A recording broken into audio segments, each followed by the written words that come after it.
አዲስ አበባን በነጭ ልብስ ተጥለቀለቀች። ታላቁ መስቀል አደባባይም በርካታ ታሪክ የዛሬው ይለያል። ታሪክ ተሰርቷል። የዛሬው ደግሞ በጣም ይገርማል። በኦርቶዶክስ እምነት ተከታዮች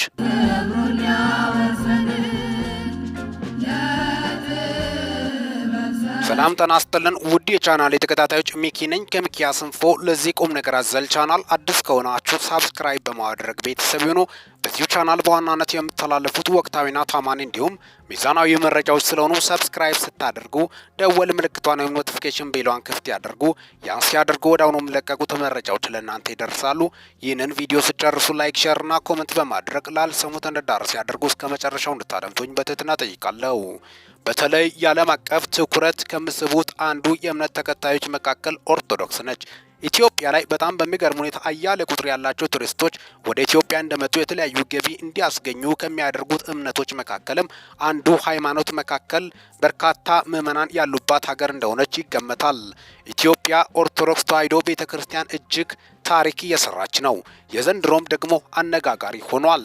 ከዚህ በፊት በመስቀል በጣም በሚደንቅ ሁኔታ በርካታ ቁጥር ያላቸው ቱሪስቶች ከተለያዩ ዓለም ክፍል መስቀል በዓልን ለማክበርም ለማየትም ይመጣሉ። በዛው አጋጣሚ ኢትዮጵያን ያዩዋታል፣ ኢትዮጵያን ያደንቁታል። ኢትዮጵያ ማን እንደሆነች፣ የጥቁር አርማ የነጻነት ሀገር እንደሆነች፣ እጅ ያልሰጠች ለምዕራባዊ ዓለም ያልተንበረከከች በማለት በርካቶቹ ያሞካሿታል። ታዲያ ለዚህ ዋነኛው ምክንያት የሆነው ኦርቶዶክስ እምነት እንደሆነም በተለይ በተቻለ መጠን ሀገርን በማስተዋወቅ ረገድ እጅግ የጎላ ሚና እየተጫወተች እንደሆነ በርካቶቹ ገልጻሉ።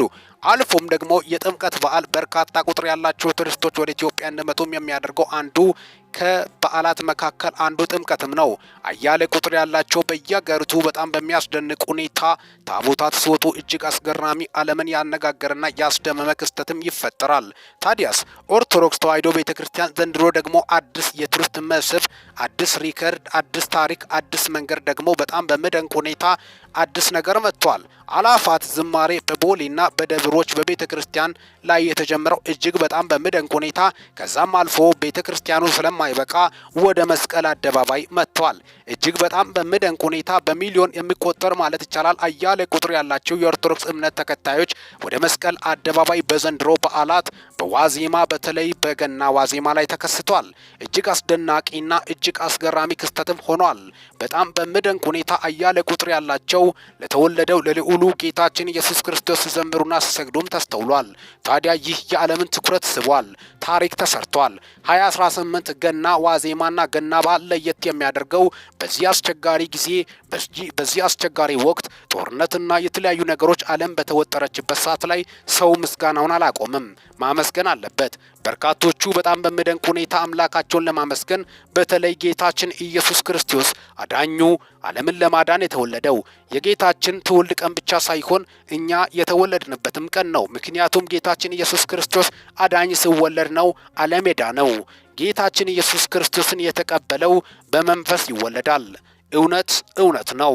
በመንፈስ ሰው ካልተወለደ ወደ እግዚአብሔር መንግሥት ሊገባ አይችልም ብሏል ጌታችን ኢየሱስ ክርስቶስ። ስለዚህ ጌታችን ኢየሱስ ክርስቶስ የተወለደው ሰው በመንፈስ እንዲወለድ ነው፣ እንድድን ነው። ሰው ነፍሱን የምታደገው ጌታችን ኢየሱስ ክርስቶስ ልዑሉ የተወለደበት ታላቅ ቀን ነው። እጅግ አስገራሚ። ከዛም ያን በማስመልከትም በርካታ ምዕመናን ጌታቸውን ለማመስገን ጌታችን ኢየሱስ ክርስቶስ ልደትን በማስመልከት በርካቶቹ በየሃይማኖቱ ሲያከብሩም ተስተውሏል። የፕሮቴስታንትም ይሁን የኦርቶዶክስ ለየት የሚያደርገው ወደ መስቀል አደባባይ መውጣታቸው ታሪካዊ ቀን እንዳደረገው ጭምርም ነው። በተለይ ዋዜማ የሚል በጣም በርካታ ምዕመናን የተለያዩ ዓለም ክፍሎች የሚወዱት በተለይ ዋዜማ ነው። ከዋና በዓሉ ይልቅ ዋዜማ በጣም በድምቀት ይከበራል። ለየት የሚያደርገውም ለዚህም ነው።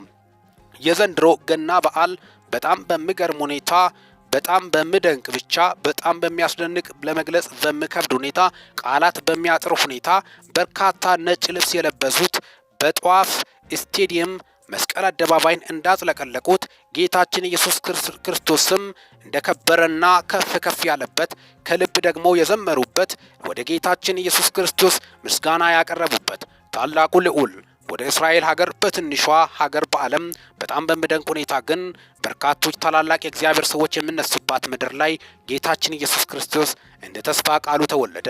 ዓለምን ሊያድን ብቸኛው ቤዛ፣ ብቸኛው በደሙ የዋጀው ከዘር ከነገድ ከብሔር ከቋንቋ ሁሉንም የዋጀው ጌታችን ኢየሱስ ክርስቶስ የተወለደበት የዓለም አዳኝ የተወለደበት ቀን ነው። ያን በማስመልከትም ነው ኦርቶዶክስ ቤተክርስቲያን በጣም በሚገርም ሁኔታ የዘንድሮ አላፋት ዝማሬ ገና በርካቶች ከወትሮ በተለየ አዲስ ደግሞ ታሪክ እንደመጣ በርካቶቹም እየገለጹ ይገኛሉ። የቱሪስት መስህብ እንደሚሆን ምንም ጥርጥር የለውም። በአሁኑ ሰዓት ዓለምን በከፍተኛ ሁኔታ እያነጋገረ ያለው ታሪካዊ የቱሪስት መስህብ ሊሆን እንደሚችልም ነው በርካቶቹ እየገለጹ ያሉት። መስቀል አደባባይ ከምታስተናግዳቸው ሌላ የቱሪስት መስህብ ሊሆን እንደሚችልም በተለይ የአላፋት ዝማሬ ዘንድሮ ወደ መስቀል አደባባይ መሆኑ አያሌ ቁጥር ያላቸው ኢትዮጵያውያን በመስቀል አደባባይ ተከስቷል። እጅግ አስገራሚ በዓል እንደሆነና የዘንድሮ ደግሞ እጅግ አስደናቂ እንደሆነ ጭምረም ዋዜማው ለየት እንደሚል ጭምረም ነው። የዘንድሮ ዋዜማ 18 ዓመተ ምህረት በጣም በሚገርም ሁኔታ ከወትሮ በተለየ ሁኔታ ነጭ ልብስ የለበሱት ስቴዲየሙን አጥለቅልቆታል። ጧፍ ይዞ በጣም በሚደንቅ ሁኔታ ዝማሬ ሲያሰሙ የፈጠረን ጌታችን ኢየሱስ ክርስቶስ ምስጋና ሲያሰሙ በጣም ያስደስታል። ከዚህ በላይ ምን የሚያስደስት ነገር አለ? አምላካቸውን አመስግኖ አልፎም ደግሞ የቱሪስት መስህብ መሆን ሀገርን ማስተዋወቅን የመሰለ ነገር በጣም በሚገርም ሁኔታ የዓለምን ትኩረት ዓለምን እያነጋገረ ያለው እጅግ አስደናቂ ክስተት ነው። የዘንድሮ አላፋት ዝማሬ በርካታ ቁጥር ያላቸው የኦርቶዶክስ እምነት ተከታዮች ወደ አደባባይ በጣም በሚደንቅ ሁኔታ ወደ መስቀል አደባባይ በመውጣት እያከበሩ እንደሚገኙ ጭምርም የወጡት መረጃዎችን በማስመልከት ታሪካዊ ቀን እንደሆነ ጭምርም ዩኔስኮ ላይ መመዝገብ እንዳለበት ጭምርም እጅግ አስገራሚ ክስተት እንደሆነም የመረጃ ምንጮቻችን ገልጿል። በስፍራው እጅግ ታላላቅ ነገሮች በጣም በሚደንቅ ሁኔታ በተለይ ጧፍ ይዞ በጨለማ ውስጥ መቆም በጣም በሚገርም ሁኔታ ለእይታው የዓለምን ትኩረት የሳበ ውበትና ድምቀት የታየበት ትክክለኛ በጣም በሚገርም ሁኔታ በተለይ ነጭ ልብስ ለብሶ ጧፍን ይዞ ውበት ፎቶ ቪዲዮ የዓለምን ትኩረት የሳበበት እጅግ አስገራሚ እንደሆነ ጭምርም ነው። በተለይ ነጭ ልብስ ለብሶ መዘመርን የሚያክል ምንኛ መታደል ነው በማለትም በርካቶቹም እየገለጹ እንደሚገኙ ጭምርም ነው። ዝማሬውና አምልኮ ስግደቱ ለጌታችን ለኢየሱስ ክርስቶስ ሲሆን ደግሞ የበለጠ ያደርገዋል። ወደር የሌለው አምላካችን ምስጋናና ስግደት ይገባዋል። ወርዶ በጣም በሚያሳዝን ሁኔታ በከብቶች በረት ያደረው ኢየሱስ ክርስቶስ ታላቅ ነው። የዓለም ፈጣሪ ወርዶ በከብቶች በረት አደረ።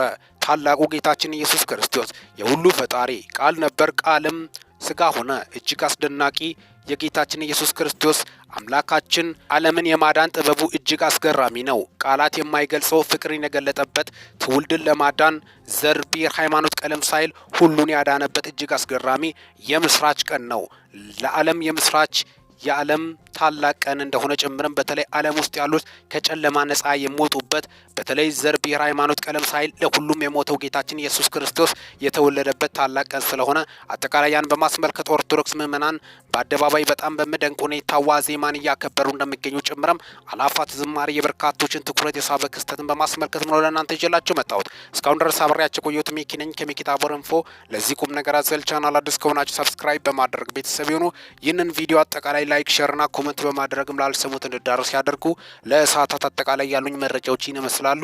በወቅታዊና አጫጭር እንዲሁም ሚዛናዊ መረጃ እስከምንገናኝ ድረስ በያላችሁበት ዓለም ክፍል ሰላም ያቆያችሁ። መልካም በዓል።